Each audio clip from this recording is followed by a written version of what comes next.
أعوذ بالله من الشيطان الرجيم بسم الله الرحمن الرحيم وصلى الله على محمد وعلى آله الطيبين الطاهرين الذين أذهب الله عنهم الرجس وطهرهم تطهيرا اللهم صل على محمد وآل محمد ولعنة الدائمة الباقية على أعدائهم ومنكر فضائلهم وغاصب حقوقهم أجمعين من يوم عداوتهم إلى قيام يوم الدين أما بعد عباد الله أوصيكم ونفسي بتقوى الله فإن التقوى خير الزاد وبها المعاد وتنفع يوم لا ينفع فيه مال ولا بنون إلا من أتى الله بقلب سليم وصلى الله على محمد وعلى آله الطيبين الطاهرين اللهم صل على محمد وآل محمد وعجل فرجهم আমার প্রিয় দর্শক ও শ্রোতাবৃন্দ আসসালামু আলাইকুম ওয়া রাহমাতুল্লাহি ওয়া বারাকাতুহু আপনাদের সকলকে আন্তরিক সালাম ও শুভেচ্ছা জানিয়ে আজকের অনুষ্ঠান ইসলাম ইন বাংলায় আপনাদেরকে স্বাগতম জানাই। আশা করি আপনারা যে যেখানে আছেন ভালো আছেন, কুশল ও মঙ্গলে আছেন, সুখে থাকুন, শান্তিতে থাকুন, সমস্ত প্রকারের দুঃখ কষ্ট থেকে মুক্তিতে থাকুন। আল্লাহ রব্বুল আলামিনের কাছে এই কামনা করি। যারা অসুস্থ আল্লাহ তাদেরকে সুস্থতা দান করুন, যারা ঋণে ভুগছে আল্লাহ তাদেরকে ঋণ মুক্তি করুন। ওইরূপ যাদের জীবনে কোনো প্রকারের অভাব বা অশান্তি আছে আল্লাহ রব্বুল আলামিন তাদের সকলের জীবনে সুখ শান্তি দান করুন ও সকলের মনোকামনা আশাকে পূরণ করুন। আমাদের সকলকে সৎপথে চলার, অসৎ পথ থেকে দূরে থাকার এবং এক অপরকে সৎ উপদেশ দেওয়ার তৌফিক দান করুন। আমরা যেন সত্য বা হক জিনিসকে জেনে শুনে মেনে তার উপরে আমাল করে সেটা অন্যদের সামনে তুলে ধরতে পারি বা সকলের কাছে পৌঁছে দিতে পারি। আল্লাহ রব্বুল আলামিন আমাদেরকে সেই মনোবল ও নেক তৌফিক দান করুন। আমিন ইয়া রাব্বাল আলামিন। এই দোয়ার সঙ্গে আমি আজকের পর্ব শুরু করতে চলেছি। বিনা কোনো ভূমিকায় সরাসরি আপনাদের পাঠানো প্রশ্নের উত্তর দিতে চাই। তাই আসুন দেখি কোথা থেকে কে কী প্রশ্ন করছেন। প্রথম প্রশ্ন প্লে করি। সালামু আলাইকুম আকা, আমি সূরা তওবার আয়াত নাম্বার 40 এবং বনী ইসরাইলের আয়াত নাম্বার 80 মানেটা একটু শুনতে চাই, প্লিজ একটু ভালো করে বলবেন। রাহমাতুল্লাহি ওয়া বারাকাতুহু। ওয়ালাইকুম আসসালাম ওয়া রাহমাতুল্লাহি ওয়া বারাকাতুহু। আমার প্রিয় আপা, আপনার ভয়েসমেলের জন্য আপনাকে অসংখ্য ধন্যবাদ জানাই। আপনি সূরা তওবার আয়াত নম্বর 40 এবং সূরা বনী ইসরাইলের আয়াত নম্বর 80 তরজমা ও ব্যাখ্যা জানতে চেয়েছেন। সূরা তওবা আয়াত নম্বর 40-এ আল্লাহ রব্বুল আলামিনের ইরশাদ হচ্ছে, বিসমিল্লাহির রহমানির রহিম, ইল্লা তানসুরুহু ফাকাদ নাসরাহুল্লাহ ইয আখরাজাহুল্লাযীনা কাফারু ثاني اثنين إذ هما في الغار إذ يقول لصاحبه لا تحزن إن الله معنا فأنزل الله سكينته عليه وأيده بجنود لم تروها وجعل كلمة الذين كفروا سفلى وكلمة الله هي العليا والله عزيز حكيم। আল্লাহ রব্বুল আলামিনের ইরশাদ হচ্ছে, যারা মক্কায় নবীকে সমর্থন দেয়নি বা নবীর মদত করেনি তাদের জন্য বলা হচ্ছে, তোমরা যারা নবীকে সমর্থন দেওনি বা নবীকে মদত করনি, আল্লাহ নিজের নবীর সহযোগিতার জন্য যথেষ্ট। আল্লাহ নিজের নবীর মদত করবেন। ফাকাদ নাসরাহুল্লাহ, আল্লাহ তার মদত করেছেন। ইয আখরাজাহু আল্লাযীনা কাফারু, যখন তাকে তার দেয়ার থেকে, নবী মক্কায় ছিলেন, মুশরিকিনরা ষড়যন্ত্র করে নবীকে ওখান থেকে বাহির করে দিয়েছিলেন। আপনারা জানেন নবীর জীবনের উপরে তারা বিপদ হয়ে দাঁড়িয়েছিল, ঘেরাও করেছিল নবীর ঘরের তাকে বা তাকে হত্যা করবেন বলে। আল্লাহর হুকুম হলো, আমার নবী আপনি এখান থেকে হিজরত করুন, আপনি এদের মাঝখান থেকে চলে যান, এরা আপনাকে জীবিত দেখতে চায় না, এখানে থাকলে এরা হয়তো সুযোগ ধরে আপনাকে হত্যা করে দেবে, আপনাকে যে উদ্দেশ্যে পাঠানো হয়েছে তার আগে হয়তো এরা আপনার জীবন কেড়ে নেবে। তবে আল্লাহ আপনার হেফাজত করবে, যে আল্লাহ আপনাকে দায়িত্ব দিয়েছেন, নবুয়ত দিয়েছেন, রিসালাত দিয়েছেন, দ্বীনের তাবলীগের হুকুম দিয়েছেন, সেই আল্লাহ আপনাকে বলছে আপনি এখান থেকে হিজরত করে মক্কা থেকে মদিনায় চলে যান। তো নবী করিম সাল্লাল্লাহু আলাইহি ওয়াসাল্লাম যখন মক্কা থেকে হিজরত করে মদিনায় যাচ্ছিলেন, সেই সময় এই আয়াত অবতীর্ণ হয়, ইল্লা তানসুরুহু, যারা নবীর সাহায্য করেনি, মদত করেনি, ফাকাদ নাসরাহুল্লাহ, আল্লাহ তার নবীর মদত করেছেন। ইদ আখরাজাহুল্লাযীনা কাফারু, যখন কুফফার বা মুশরিকিনরা তাকে মক্কা থেকে বাইর হতে বাধ্য করেছিল। সানি ইসনাইন ইদ হুমা ফিল গার, নবী নিজের এক সাহাবীর সঙ্গে মক্কা থেকে বাইর হয়েছিলেন, আর যখন গারে প্রবেশ করেছিলেন, গুফায় প্রবেশ করেছিলেন, তো ওনার সাথী, যেটা রবায়তে বা তাফসিরে লেখা হয়েছে, ভয়ভীত ছিলেন। উনি খুব দুর্বলতার মধ্যে ছিলেন, ভয় করছিলেন যে কাফেররা হয়তো আমাদেরকে ধরে ফেলবে আর আমাদেরকে মেরে ফেলবে।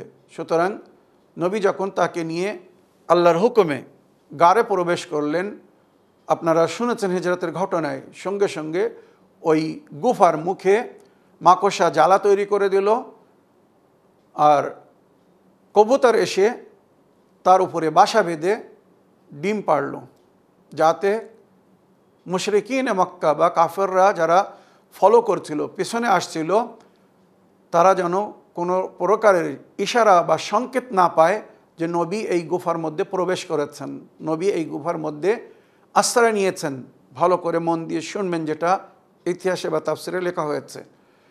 নবী নিজের ওই সাথীকে নিয়ে যখন প্রবেশ করেছিলেন, তো উনি ভয়ভীত ছিলেন। আর তাফসিরের মধ্যে যেটা উল্লেখ হয়েছে, ওই গারে আল্লাহ রাব্বুল আলামিন নিজের নবীর হেফাজতের জন্যে সাপ সৃষ্টি করেছিলেন, যেটা আয়াতের মধ্যে উল্লেখ হয়েছে, ফাআনজালাল্লাহু সাকিনাতু আলাইহি ওয়া আইয়াদাহু বিজুনুদিন লাম তারাউহা, আল্লাহ নিজের নবীর ওপরে শান্তি অবতীর্ণ করেছিলেন, আর এমন সৈনিকের মাধ্যমে নিজের নবীর মদত করছিলেন যেটা দেখা যাচ্ছিল না। তো মনে রাখবেন, জিন্নাত আমরা দেখতে পাই না, আল্লাহর ফেরেশতাদেরকে আমরা দেখতে পাই না, কিন্তু অনেক সময় এই জিন্নাত সাপের রূপ ধারণ করে আসে, এই জিন্নাত বিভিন্ন প্রকারের রূপ ধারণ করে আসে। তো যেটা ইতিহাস বলছে, ওই গারে নবী করিম সাল্লাল্লাহু আলাইহি ওয়াসাল্লাম ওই গুফায় প্রবেশ করেছিলেন, আর আল্লাহ ওই গুফার মুখে এক সাপকে সৃষ্টি করে দিয়েছিল, যেটা তাফসিরে লেখা হয়েছে বাস্তবে একটা জিন সাপ হয়ে এসেছিল, যাতে শত্রুরা ভেতরে না ঢুকতে পারে, সাপ দেখে ভয়ে যেন তারা পালিয়ে যায়। সুতরাং এই আয়াত যখন নাযিল হলো, ফাআনজালাল্লাহু সাকিনাতু আলাইহি, আল্লাহ নিজের নবীর উপরে শান্তি অবতীর্ণ করলেন, ওয়া আইয়াদাহু বিজুনুদিন লাম তারাউহা, আর এমন সৈনিকের মাধ্যমে তার মদত করছিলেন আল্লাহ, বা করলেন যেটা দেখা যাচ্ছিল না। মনে রাখবেন, ফেরেশতা বা জিন্নাতদের মাধ্যমে আল্লাহ নিজের নবীর হেফাজত করছিলেন। ওয়া জাআলা কালিমাতুল্লাযিনা কাফারু সুফলা, কাফেরদের বাক্যকে, বার্তাকে আল্লাহ নিচ্চ করে দেখিয়েছেন। কাফেররা নবীকে পায়নি, নবীর কাছে পৌঁছাতে পারেনি, আল্লাহ তার সুন্দর ব্যবস্থা করেছিলেন। কালিমাতুল্লাহি আল উলিয়া, আল্লাহর বাক্য বা আল্লাহর বার্তা, আল্লাহর কলেমা সবসময় উঁচু থাকবে। ওয়াল্লাহু আযীজুন হাকিম, আল্লাহ রাব্বুল আলামিন পছন্দিত এবং সমস্ত হিকমতের মালিক তিনি নিজের বান্দার হেফাজত করতে জানেন। যে নবীকে দায়িত্ব দিয়ে পাঠিয়েছিলেন, সেই নবীর হেফাজতও তিনি করছিলেন। ওদিকে মক্কা থেকে বাহির হওয়ার সময় মাওলা আলী আলাইহিস সালামকে নিজের বিছানার উপরে রেখে এসেছিলেন। মাওলা আলী আলাইহিসসালামকে যখন নবী ডেকে বললেন, আজ রাত তুমি আমার বিছানার উপরে ঘুমাবে আর আমি এখান থেকে হিজরত করব, এটাই আল্লাহর আদেশ। তখন মাওলা আলী আলাইহিসসালাম জিজ্ঞেস করেছিলেন, আয় আল্লাহর রসুল, আমি যদি আপনার বিছানার উপরে ঘুমাই আপনার জীবন রক্ষা পাবে? নবী বললেন, হ্যাঁ। নবীর বিছানার ওপরে মাওলা আলী শুয়ে বা ঘুমিয়ে নবীর জীবনের রক্ষা করছিলেন। একবার ভেবে দেখুন, ওই আয়াতের তাফসিরে ওয়ামিনান নাসি মান ইয়াশরি নাফসাহু ইবতিগা মারাদাতিল্লাহ ওয়াল্লাহু রাউফুম বিল ইবাদ, এই আয়াত নাজিল হয়েছিল শবে হিজরাতে, যখন নবীর বিছানার উপরে মাওলা আলী আলাইহিস সালাম ঘুমিয়েছিলেন, শুয়েছিলেন। তো আল্লাহ ওই অবস্থাকে দেখে ফেরেশতাদের মাঝখানে গর্ব করছিলেন। আর জিবরাইল ও মিকাইল, এই দুই ফেরেশতাকে যাদেরকে ভাই বলা হয় এক অপরের জন্যে, সুতরাং ডেকে বললেন আল্লাহ রব্বুল আলামিন জিবরাইল ও মিকাইলকে, আমি তোমাদের মধ্যে একজনের জীবনকে অন্য আরেকজনের চেয়ে ঊর্ধ্ব করেছি, বেশি করেছি। সুতরাং তোমাদের মধ্যে কে আছে যে নিজের অধিক জীবনকে নিজের ভাইয়ের উপরে সমর্পণ করবে, নিজের ভাইকে তোহফা দিবে? না জিবরাইল রাজি ছিল, না মিকাইল, কেউ নিজের জীবন অন্যকে দিতে চাচ্ছিল না। তখন আল্লাহ তাদেরকে বললেন, জিবরাইল মিকাইলকে, যাও জমিনে, নবীর বাসায় যাও, নবীর বিছানার কাছে যে দেখো এক ভাই নিজের জীবনকে আর এক ভাইয়ের উপরে কিভাবে সমর্পণ করেছে, কিভাবে কোরবান করে আছে। তোমরা এক অপরের আয়ু কেউ কাউকে দিতে চাচ্ছ না, আর ওদিকে আলী নিজের জীবন তার ভাই নবীর ওপরে কুরবান করে দিয়েছে। সুতরাং গর্ব করলেন আল্লাহ রব্বুল আলামিন। আর জিবরাইল ও মিকাইলকে পাঠালেন, একজন মাথার কাছে দাঁড়াও, একজন পায়ের কাছে দাঁড়াও, আর সারা রাত আলীর হেফাজত করো, যেন কোনো শত্রু তার উপরে আক্রমণ না করতে পারে, তাকে আঘাত না করতে পারে। নবী চলে গেছেন, হিজরত করে বাহির হয়ে গেছেন, আর নবীর জায়গায় মাওলা আলী শুয়ে আছেন। কাফেররা ভাবছিল, মুশরিকিনরা ভাবছিল, যারা নবীকে মারতে এসেছিল, নবী শুয়ে আছেন। ভোরের সময় যখন তারা ভেতরে এসে দেখলো নবীর বিছানার উপরে মাওলা আলী শুয়ে আছেন, তারা জিজ্ঞাসা করছে, আলী তুমি এখানে কখন আসলে, আর নবী কোথায় গিয়েছেন? তারা পুরো ঘর তদন্ত করলো, কোথাও যখন নবীকে পেল না, জিজ্ঞাসা করছে, আলী নবী কোথায়? মাওলা আলী আলাইহিস সালাম বললেন, আমার কাছে কেন জিজ্ঞাসা করছো? তোমরা কি নবীকে আমার দায়িত্ব দিয়ে গিয়েছিলে যে আমার কাছে প্রশ্ন করে উত্তর চাচ্ছ? আল্লাহ তার নবীর হেফাজত করেছেন। আর নবী করিম সাল্লাল্লাহু আলাইহি ওয়াসাল্লাম ওই সময় যখন বাইর হচ্ছিলেন, তো নিজের মুঠোয় এক মুঠো মাটি নিয়ে কোরআনের একটি আয়াত পড়েছিলেন, সূরা ইয়াসিনের। এর ব্যাখ্যা অন্য কখনো করব বা বলবো। সেই আয়াতটি পড়ে ওখান থেকে বাইর হয়ে গিয়েছিলেন, কেউ ওনাকে দেখতে পাননি। ওই আয়াতটাকে যদি কেউ আন্তরিকতার সঙ্গে পড়ে, শত্রুদের সামনে থেকে চলে যাবে, শত্রুরা তাকে দেখতে পারবে না, মনে রাখবেন। তো নবী করিম সাল্লাল্লাহু আলাইহি ওয়াসাল্লামের বিছানার উপরে মাওলা আলী আলাইহিস সালাম শুয়ে নবীর জীবনের হেফাজত করছিলেন, যেটা কোরআনের আয়াতের মধ্যে বা নবীর হাদিসের মধ্যে উল্লেখ হয়েছে, ওয়ামিনান নাসি মান ইয়াশরি নাফসাহু ইবতিগা মারাদাতিল্লাহ। মানুষের মধ্যে কিছুরা আছে যারা আল্লাহর মর্জিকে ক্রয় করার জন্য নিজের নফসকে আল্লাহর হাতে বিক্রি করে দেয় বা বিক্রি করে দিয়েছে। আল্লাহু রাউফুম বিল ইবাদ, আল্লাহ এমন বান্দাদের উপরে মেহেরবান। সুতরাং মাওলা আলী নিজের জীবন দিয়ে নবীর জীবনের হেফাজত করছিলেন, তো আল্লাহর তরফ থেকে জিবরাইল ও মিকাইল এসে মাওলা আলীর জীবনের হেফাজত করছিলেন। আর ওই রাতের সম্পর্কে যখন মাওলা আলীর কাছে জিজ্ঞাসা করা হয়েছিল, আই আলী আপনি ওই রাত্রে যেখানে সমস্ত শত্রুরা তলোয়ার নিয়ে ঘেরাও করেছিল, আপনি কেমনভাবে কাটিয়েছিলেন? মাওলা আলী বললেন, আমার জীবনের সবচেয়ে শান্তিপূর্ণ রাত ছিল। আমার জীবনে সারা রাত আমি কখনো ঘুমাইনি, অধিক রাত আমি আল্লাহর উপাসনায় কাটাই, কিন্তু ওই রাত্রে যখন আমার নির্ধারণের মাধ্যমে নবীর জীবনের হেফাজত হচ্ছিল, আমি শান্তির সঙ্গে ওই রাত্রে ঘুমিয়েছিলাম। আর আমার পরিপূর্ণ বিশ্বাস ছিল, নবী যখন আমাকে স্বীকৃতি দিয়েছেন, ওয়াদা করেছেন যে আলী তুমি আমার বিছানার উপরে থাকো, ঘুমাও, আর কাল কাফেরদের মুশরিকদের আমানত তাদেরকে দিয়ে তারপরে তুমি মদিনায় চলে এসো। তো আমার পরিপূর্ণ বিশ্বাস ছিল যে এই রাত্রের শত্রুরা আমাকে মারতে পারবে না, কেননা নবী আমাকে বলেছেন কাল তুমি কাফেরদের মুশরিকদের আমানত তাদেরকে ফিরিয়ে দিও। তার মানে কি আমি বেঁচে থাকবো, তাদের আমানত তাদেরকে ফিরিয়ে দেবো। সুতরাং আমি শান্তির সঙ্গে ঘুমিয়েছিলাম। তো আমার প্রিয় আপা, এই আয়াতে যেখানে উল্লেখ হয়েছে ওনার সঙ্গে যে ছিল, সাথী যে ছিল, সে ভয়ভীত ছিল, সে দুর্বলতার মধ্যে ছিল। আর এখানে ওনার ভাই আলী আলাইহিস সালাম যিনি বিছানার উপরে ছিলেন, কত বাহাদুরির সঙ্গে বা কত মনোবল ও মনোবিশ্বাসের সঙ্গে শুয়েছিলেন একবার ভেবে দেখুন। তাই নবী করিম সাল্লাল্লাহু আলাইহি সাল্লাম নিজের প্রতিনিধির রূপে কোনো ভয়ভীত ব্যক্তিকে, দুর্বল ব্যক্তিকে ছাড়েননি। নবী করিম সাল্লাল্লাহু আলাইহি সাল্লাম নিজের প্রতিনিধির রূপে মাওলা আলীকে নিজের বিছানার উপরে ছেড়েছিলেন। ওইরূপ দুনিয়া থেকে, মক্কা থেকে যাওয়ার সময় যেমন মাওলা আলীকে নিজের জায়গায় রেখে গিয়েছিলেন, ওইরূপ দুনিয়া থেকে যাওয়ার আগে এই উম্মতের সামনে মাওলা আলীকে অভিভাবক করে রেখে গেছেন নবী করিম সাল্লাল্লাহু আলাইহি সাল্লাম। যাদের মধ্যে এই জ্ঞান আছে, এই শিক্ষা আছে, তারা কখনো নবীর পিছনে মাওলা আলীকে ছেড়ে অন্য কারোর দিকে যাবে না। মনে রাখবেন, নবীর জায়গায় যদি অন্য কেউ থাকার যোগ্য হতো, নবীর জায়গায় যদি অন্য কেউ শোয়ার যোগ্য হতো, নবীর জায়গা নেওয়ার যোগ্য যদি অন্য কেউ হতো, তো নবী করিম সাল্লাল্লাহু আলাইহি সাল্লাম ওখানে আলী আলাইহিস সালামকে ছাড়তেন না। এটা আমাদের জন্য একটা শিক্ষা। এই যে তাফসিরটা বললাম, খোদা ও রসুলকে সাক্ষী করে বলছি, এটাই আহলে বায়তের তালিমাত, এটাই নবীর ব্যাখ্যা, যে নবী মাওলা আলী আলাইহিস সালামের মাধ্যমে ওনার ওই রাত্রে জীবন রক্ষা পেয়েছিল, আল্লাহ ওনার হেফাজত করেছিলেন। আর নবী নিজের পরে যখন যেখানে গিয়েছিলেন, মনে রাখবেন, নবী যখন মদিনা থেকে বাইরে গিয়েছেন, নিজের পিছনে মাওলা আলীকে দায়িত্ব দিয়ে গিয়েছেন। মক্কা থেকে বাইরে হয়েছেন, নিজের পিছনে মাওলা আলীকে দায়িত্ব দিয়ে গেছেন। মক্কা থেকে হিজরত করার সময় নিজের পিছনে কাকে দায়িত্ব দিয়েছেন? মাওলা আলী আলাইহিস সালামকে না। নবী যখন মদিনায় থেকে তবুকের যুদ্ধের জন্য যাচ্ছিলেন, প্রায় 40 দিনের জন্যে কি 45 দিনের জন্যে নবী নিজের পিছনে মাওলা আলী আলাইহিস সালামকে প্রতিনিধি রূপে রেখে গিয়েছিলেন। আর বলেছিলেন, ইয়া আলী আনতা মিন্দি বিমানজিলাতি হারুনা মিন মূসা ইল্লা আন্নাহু লা নবিয়্যা বাদি। মূসা নবী যখন নিজের উম্মতকে ছেড়ে তুর পাহাড়ে গিয়েছিলেন, তো নিজের পিছনে নিজের ভাই হারুনকে নিজের ওয়াজির ও খলিফা করে গিয়েছিলেন। উখলুফনি ফি কওমি ওয়া আসলিহ ওয়ালা তাত্তাবি সাবিলাল মুফসিদিন।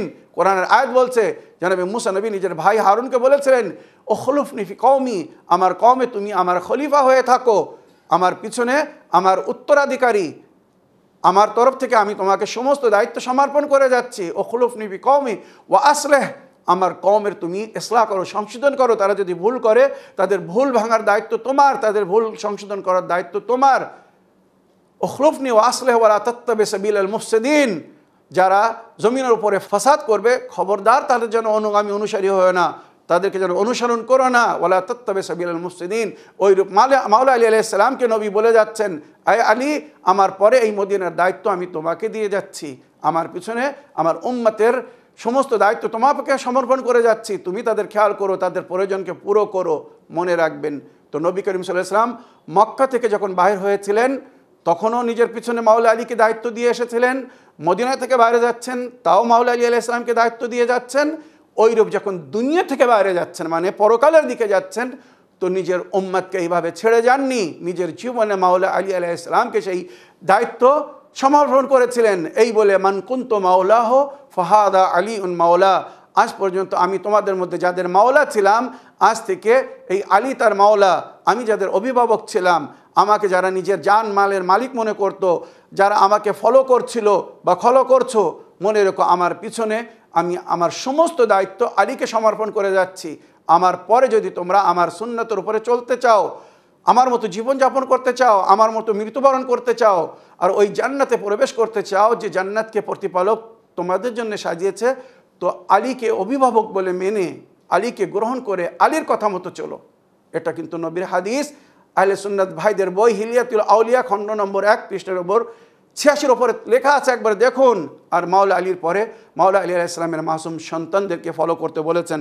তো আমার প্রিয় বোন, এই আয়াত আমাদেরকে একটা শিক্ষা দিচ্ছে যে নবী নিজের পিছনে যাকে দায়িত্ব দিয়ে যাচ্ছেন তাকে ফলো করতে হবে, তাকে মানতে হবে। আর দ্বিতীয় আয়াত, যার আপনি তাফসীর জানতে চেয়েছেন, সূরা বানী ইসরাঈল আয়াত নম্বর 80, এটাও কিন্তু একটা সুন্দর শিক্ষা এর মধ্যে আছে। কুল রাব্বি আদখিলনি মুদখিলা সিদকিন ওয়া আখরিজনি মুখরিজা সিদকিন ওয়াজআল লি মিন লাদুনকা সুলতানান নাসিরা।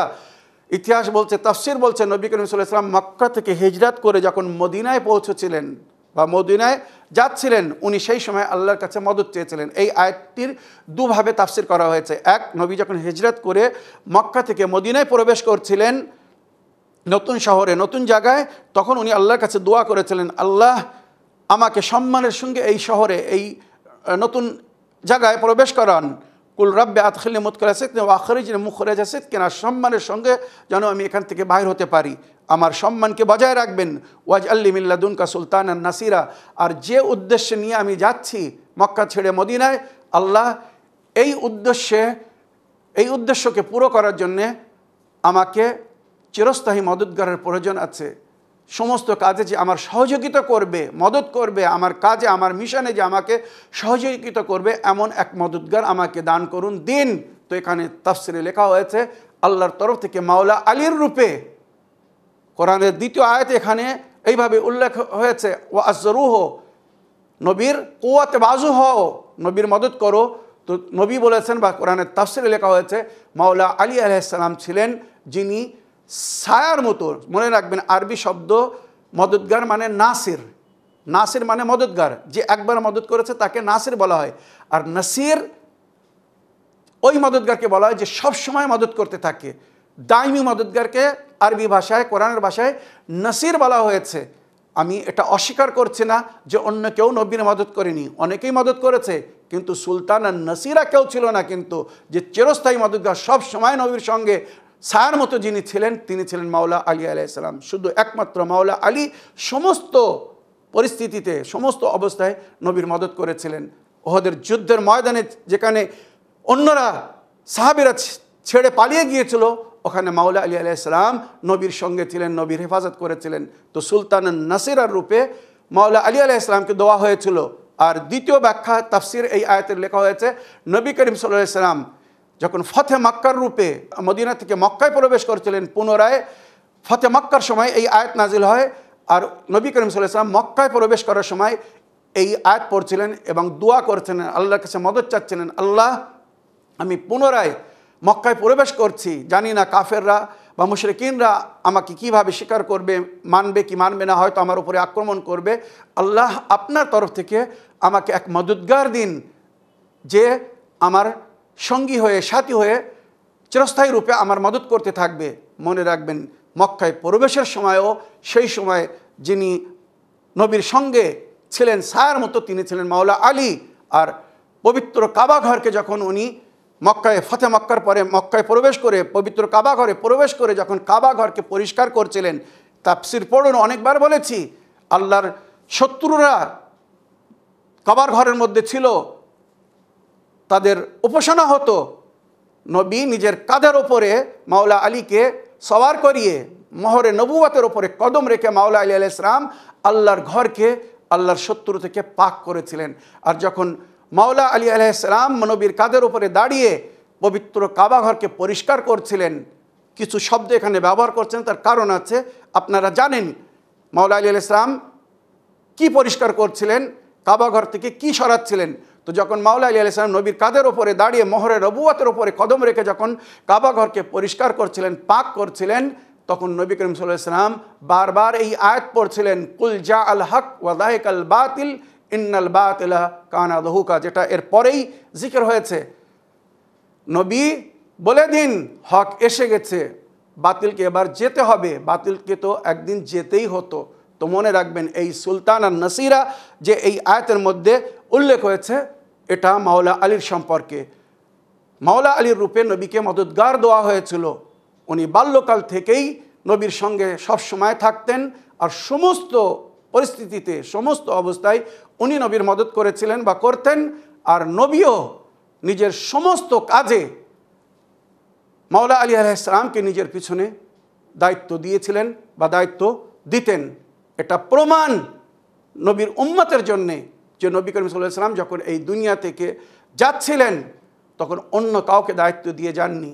মনে রাখবেন, নবীর পরে যারা নবীর প্রতিনিধি, নবীর খলিফা বা নবীর তরফ থেকে নিযুক্ত ইমাম বা মাওলাকে ছেড়েছে তারা একবার ভেবে দেখুক যে নবী নিজের জীবনে কয়েকবার মক্কা থেকে বাহির হওয়ার সময় নিজের পিছনে মাওলা আলীকে দায়িত্ব দিয়েছিলেন, মদিনা থেকে তবুকের যুদ্ধে যাওয়ার সময় মাওলা আলীকে দায়িত্ব দিয়েছিলেন, বিদায় হজ থেকে ফেরার পথে যখন উনি খুতবা দিয়েছিলেন তো বলেছিলেন খুব শীঘ্র আল্লাহর তরফ থেকে, প্রতিপালকের তরফ থেকে আমাকে ডাকা হবে বা ডাক দেওয়া হচ্ছে, খুব শীঘ্র আমি আমার প্রতিপালকের দরবারে ফিরে যাচ্ছি বা ফিরে যাব, তবে তোমাদেরকে আমি এইভাবে ছেড়ে যাচ্ছি না, আমার পরে আমার উম্মতের অভিভাবকের রূপে আমি আলীকে ছেড়ে যাচ্ছি। মান কুনতু মাওলাহ ফাহাদা আলিউন মাওলাহ আল্লাহুম্মা ওয়ালি মান ওয়ালা ওয়া আদা মান আদা ওয়ানসুর মান নাসারা ওয়াখযুল মান খাযালা।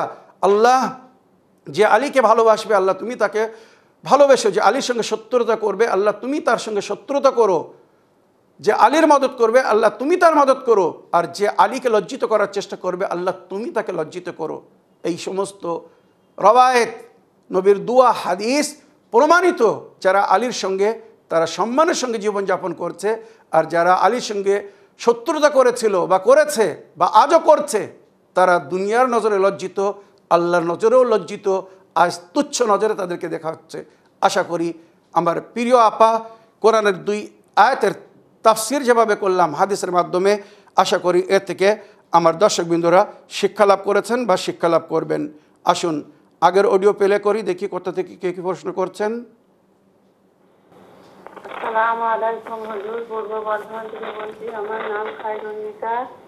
আপনি টিভিতে কতদিন বসান নাই, আমারই খুবই সিরিয়াসই লাগছিল। আপনার শরীর খারাপ হলো লিখেন, আপনি কেমন আছেন, কোনো খোঁজ খবর পাচ্ছি না, এমন খিদিবিদি লাগছিল কি বলবো হুজুর। তারপরে একদিন তাফাজুল ভাই সাথে ফোন করলাম যে সাবির ভাইয়ের কি হলো, তা বলছে যে টিভিতে বসছে না, উনি বলছে কি জানি কেন বসছে না, তাই তো। তা আল্লাহ রহমত, আলহামদুলিল্লাহ এবারে আপনি বসছেন, ভালো লাগছে।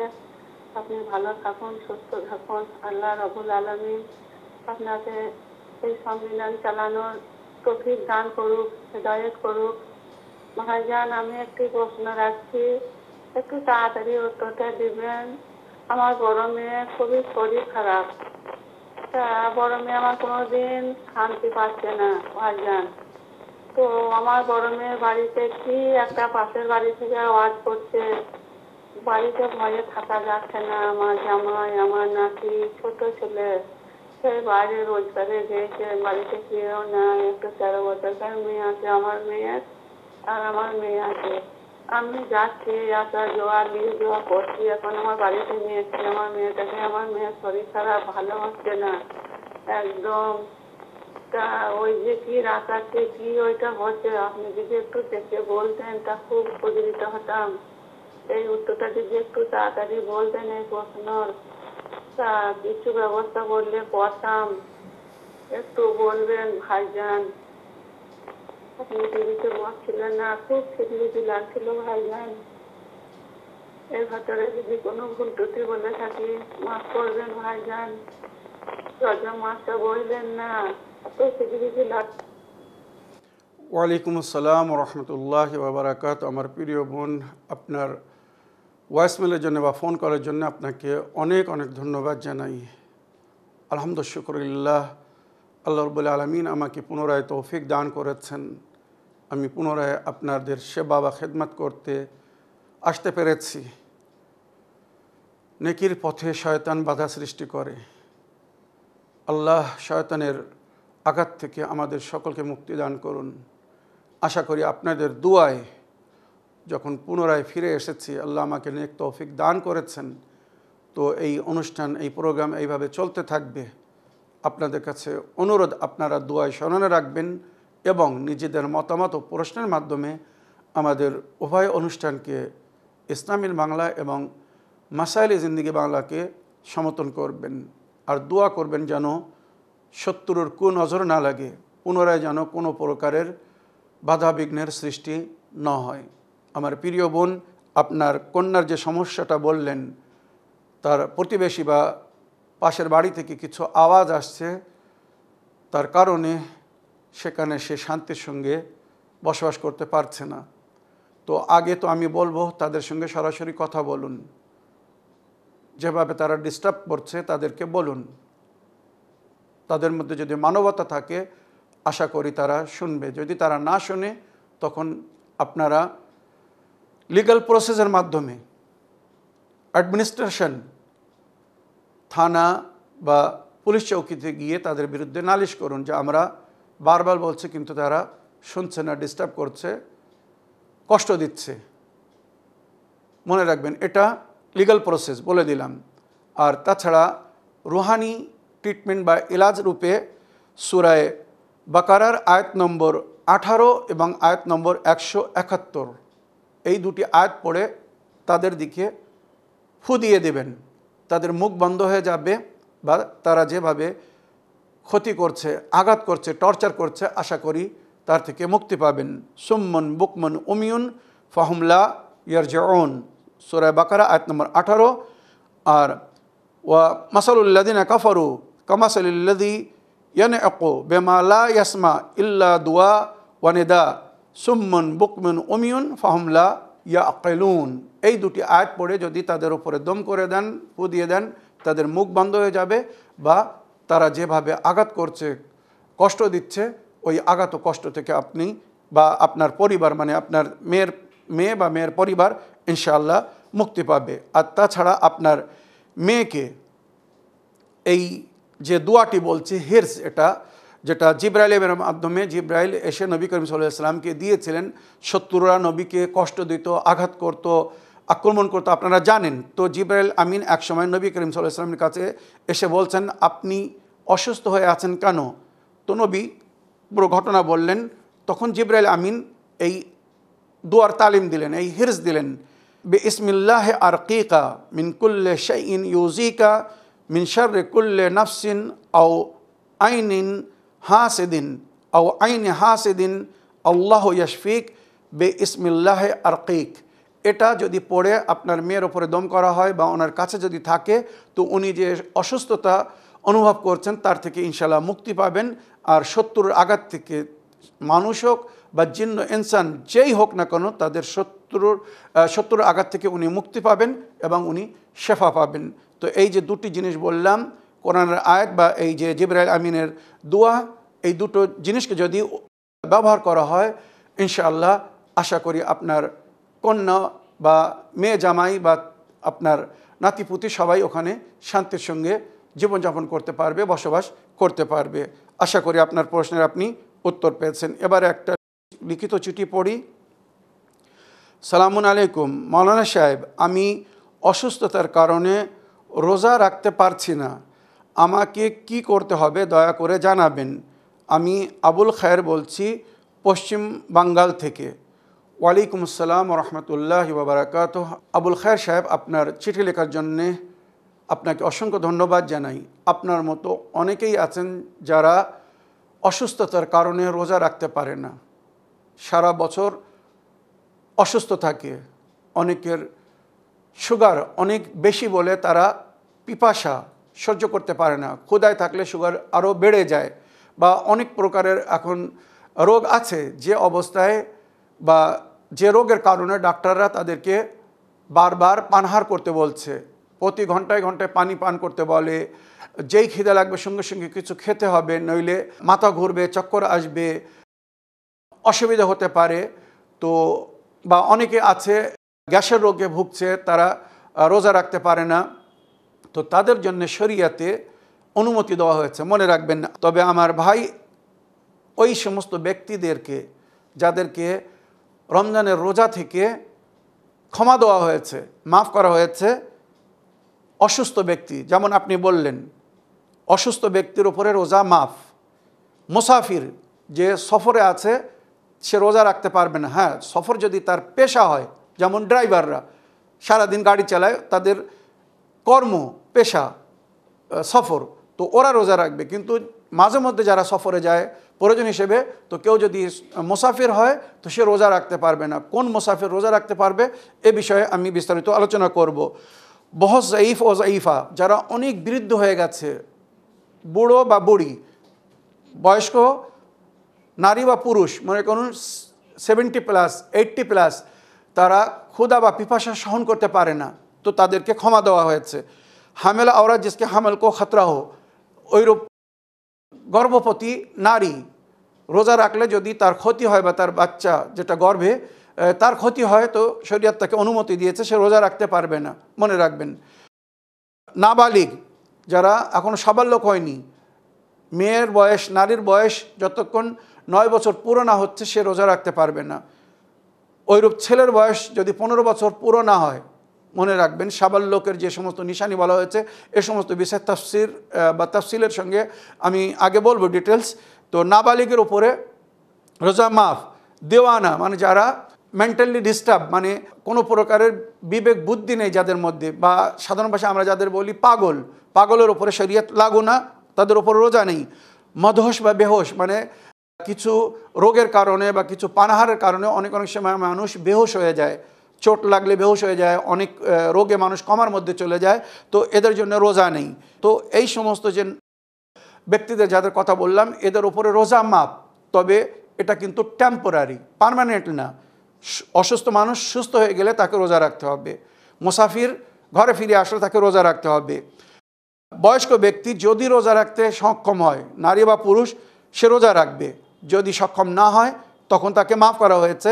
ওইরূপ হামেলা নারী মানে গর্ভধারী নারী বাচ্চা প্রসবের পরে, বাচ্চা জন্ম দেওয়ার পরে যখন সে রোজা রাখার সক্ষম হবে সে রোজা রাখবে, এইভাবে বলা হয়েছে। এবারে এদের জন্য বলা হয়েছে যারা টেম্পোরারি রোজা রাখতে পারবে না, রমজান মাসের প্রতি রোজার পরিপ্রেক্ষিতে তাদেরকে 1 মুদ তাম সাদকা দিতে হবে, দান করতে হবে। 1 মুদ তাম মানে 1.5 কিলো, 750 গ্রাম গম বা চাল বা আটা, খেজুর, কিশমিশ যেগুলো প্রধান খাদ্য, মনে রাখবেন 1.5 কিলো, 750 গ্রাম প্রতি রোজার পরিবর্তে এদেরকে সাদকা দিতে বলা হয়েছে। যারা বৃদ্ধ হওয়ার কারণে বা সারা বছর রোগে থাকার কারণে, অসুস্থ থাকার কারণে রোজা থাকতে পারে না, তাদের জন্যে এই মুত্তাম যেটাকে দিতে বলা হয়েছে, দান করতে বলা হয়েছে, এটাই যথেষ্ট। তাদের রোজার বদলে এটা দিলে তারা সওয়াব পাবে, তাদের রোজা মাফ। কিন্তু যারা পরে রোজা রাখতে সক্ষম হবে তাদেরকে রোজা রাখতে বলা হয়েছে, মানে কাজা করতে যারা সক্ষম হবে তাদেরকে কাজা করতে বলা হয়েছে। তো আমার প্রিয় ভাই, আশা করি আপনি যদি সারা বছর অসুস্থ থাকেন আর এই রমজান থেকে আগামী রমজান পর্যন্ত যদি সুস্থতা লাভ না করেন, তো ওই যে 1 মুদ তাম যাকে ফিদিয়া বলা হয়, ফিদিয়া দিতে হবে। তো রোজার পরিবর্তে যদি আপনি ফিদিয়া দিয়ে দেন আপনার রোজা মাফ হয়ে যাবে। তবে যদি খোদা না করুক অসুস্থতা দীর্ঘ হয়, বেড়ে যায়, মনে করেন পুরো বছর আপনি সুস্থ হননি, শেষ সময়ের জন্য এই ইসলামিক পদ্ধতি বা শরীয়তের হুকুম আপনাকে বললাম। তবে যদি আপনি এর মধ্যে সুস্থ হয়ে যান আর রোজা রাখতে সক্ষম হন, তো সেক্ষেত্রে আপনাকে রোজা রাখতে বলা হয়েছে। আর যদি সক্ষম না হন তাহলে আপনার ওই ফিদিয়া যথেষ্ট, আপনাকে রোজা কাজা করার কোনো প্রয়োজন নেই। আশা করি শরীয়তের সংবিধান থেকে আমরা সবাই লাভবান হয়ে, যেভাবে ইসলাম আমাদেরকে দিনের উপরে চলতে বলেছে, শরীয়ত আমাদেরকে যেভাবে আহকাম ইলাহিকে ফলো করতে বলেছে, আমরা সবাই সেইভাবে শরীয়তকে ফলো করে আল্লাহর হুকুমকে পালন করে আল্লাহর নিকটতম হওয়ার চেষ্টা করব। সেই জন্য আমরা সমস্ত আমালে কুরবাতান ইলাল্লাহ বলি, অর্থাৎ এই নেকির মাধ্যমে, এই আমালের মাধ্যমে আমরা আল্লাহর নিকটতম হতে চাই। তো আল্লাহ আমাদের ইবাদতকে, উপাসনাকে, নামাজ, রোজা বা দান খয়রাতকে কবুল করুন। আর যারা অসুস্থ আল্লাহ তাদেরকে পরিপূর্ণ সুস্থতা দান করুন। এই বলে আমার আজকের বক্তব্য এখানে শেষ করলাম। ওয়া আখিরু দাওয়ানা আলহামদুলিল্লাহি রাব্বিল আলামিন। ওয়াসসালামু আলাইকুম ওয়া রাহমাতুল্লাহি ওয়া বারাকাতুহু।